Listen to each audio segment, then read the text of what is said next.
museos del Perú están repletos de objetos y artefactos producidos por las sociedades antiguas, la cerámica mochica, los textiles paracas, las esculturas líticas de Chavín. Y sin embargo existe una cierta controversia acerca de si existió o no lo que podemos llamar el arte precolombino. Para los arqueólogos, los objetos como esta cerámica mochica o un textil paracas son expresiones de la producción cultural de una sociedad.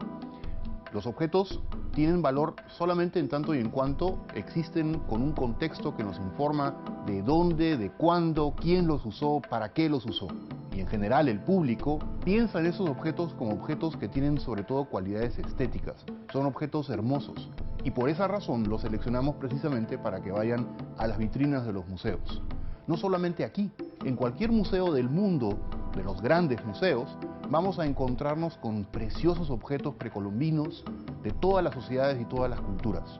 Quizá no el objeto doméstico, llano, cotidiano que encontramos en las excavaciones arqueológicas, pero sí los objetos que son singulares, por su diseño, por su composición, por la forma como fueron hechas o simplemente por la belleza que tienen, por el impacto estético o por las sensaciones que nos causa cuando los vemos. Es decir, que podemos explorar desde dos ópticas totalmente diferentes este tipo de artefactos. La arqueológica, contextual, histórica, y por otro lado la estética, ¿no? La que nos habla de los artesanos y los artistas que existieron en el pasado.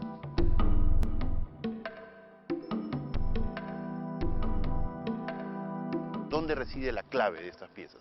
¿En su calidad? ¿En su rareza, innovación? En su contenido informativo, en su calidad, en su rareza y efectivamente en su belleza estética. Entonces, lo que es clave entender es que lo que vemos en museos arqueológicos, como el Museo Larco, ¿no?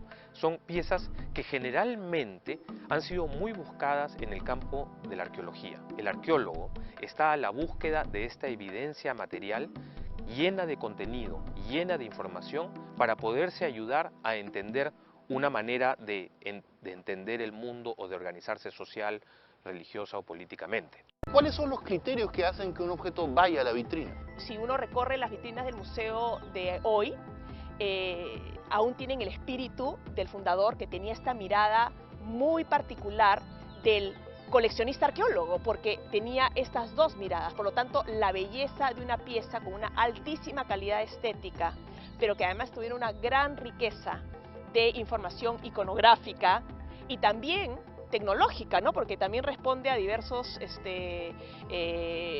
estilos con una especificidad, pues, en la pintura, ¿no? En el color, ¿no? En el logro de tal o cual forma. Y también tenemos un espacio en donde no se ven los mismos tipos de objetos de esa calidad, sino la gran cantidad que había en los contextos, que es el depósito. Entonces, ahí yo creo que depende mucho de lo que uno vaya a decir en conjunto, ¿no? No en cada vitrina, sino el guión que se tenga, ¿no? Este criterio, el criterio de que un objeto pueda tener un valor fundamental para entender lo cronológico, ¿no? ¿Lo puede elevar por encima de objetos que sean más bellos? Es un criterio fundamental. Existen piezas, vamos a decir, de menor valor estético, pero que son una clave para entender el proceso cultural en el Perú. Sin embargo, para un museo como el Museo de Arte Precolombino en el Cusco, son piezas, vamos a decir, que no tienen cabida, ¿no? En el Museo de Arte Precolombino en el Cusco se quiso hacer algo de lo más interesante, algo absolutamente innovador. Sucede que arqueólogos como Rafael Larco o como tú, pues dejan en los depósitos de los museos piezas que no tienen mayor contenido informativo, ¿no? Entonces, dentro de lo que sucede en el Museo de Cusco es que existen unas piezas realmente de una factura y de una calidad estética inmensa, vista a nuestros ojos occidentales del siglo XXI, pero piezas que nunca van a ser de mayor importancia de investigación o nunca van a ser las estrellas de un museo arqueológico, es decir, de un museo informativo, debido a que no tienen un contenido informativo.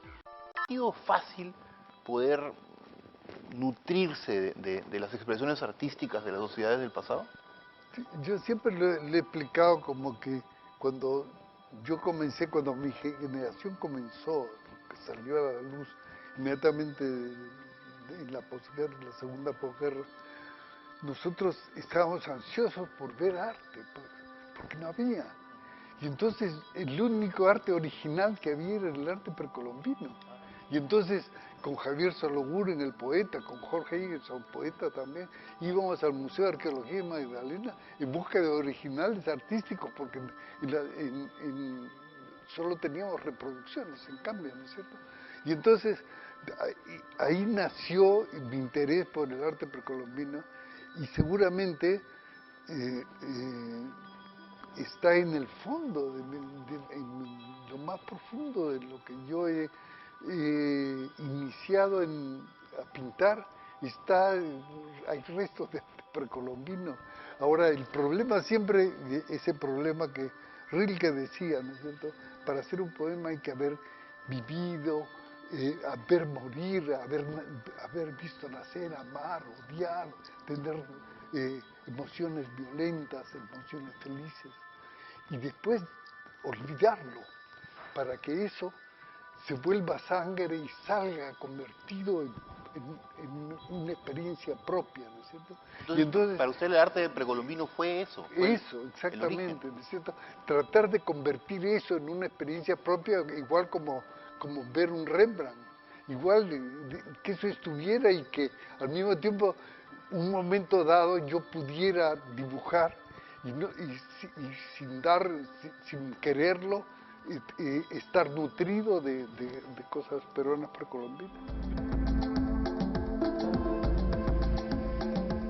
¿Usted se identifica? O sea, usted cuando ve una obra maravillosa, un tejido de carwa, un huaco mochica impresionante, o qué sé yo, o un objeto de metal, por ejemplo, ¿usted piensa que detrás de eso hay verdaderamente una persona que ha tenido una cierta singularidad en su búsqueda? Malraux dice una cosa hablando de artesanía y arte, que eso es que bordea una cosa a la otra. Malraux dice es muy difícil encontrar cuál es la esencia misma, pero sin duda que no es lo mismo modelar una virgen que modelar un salero.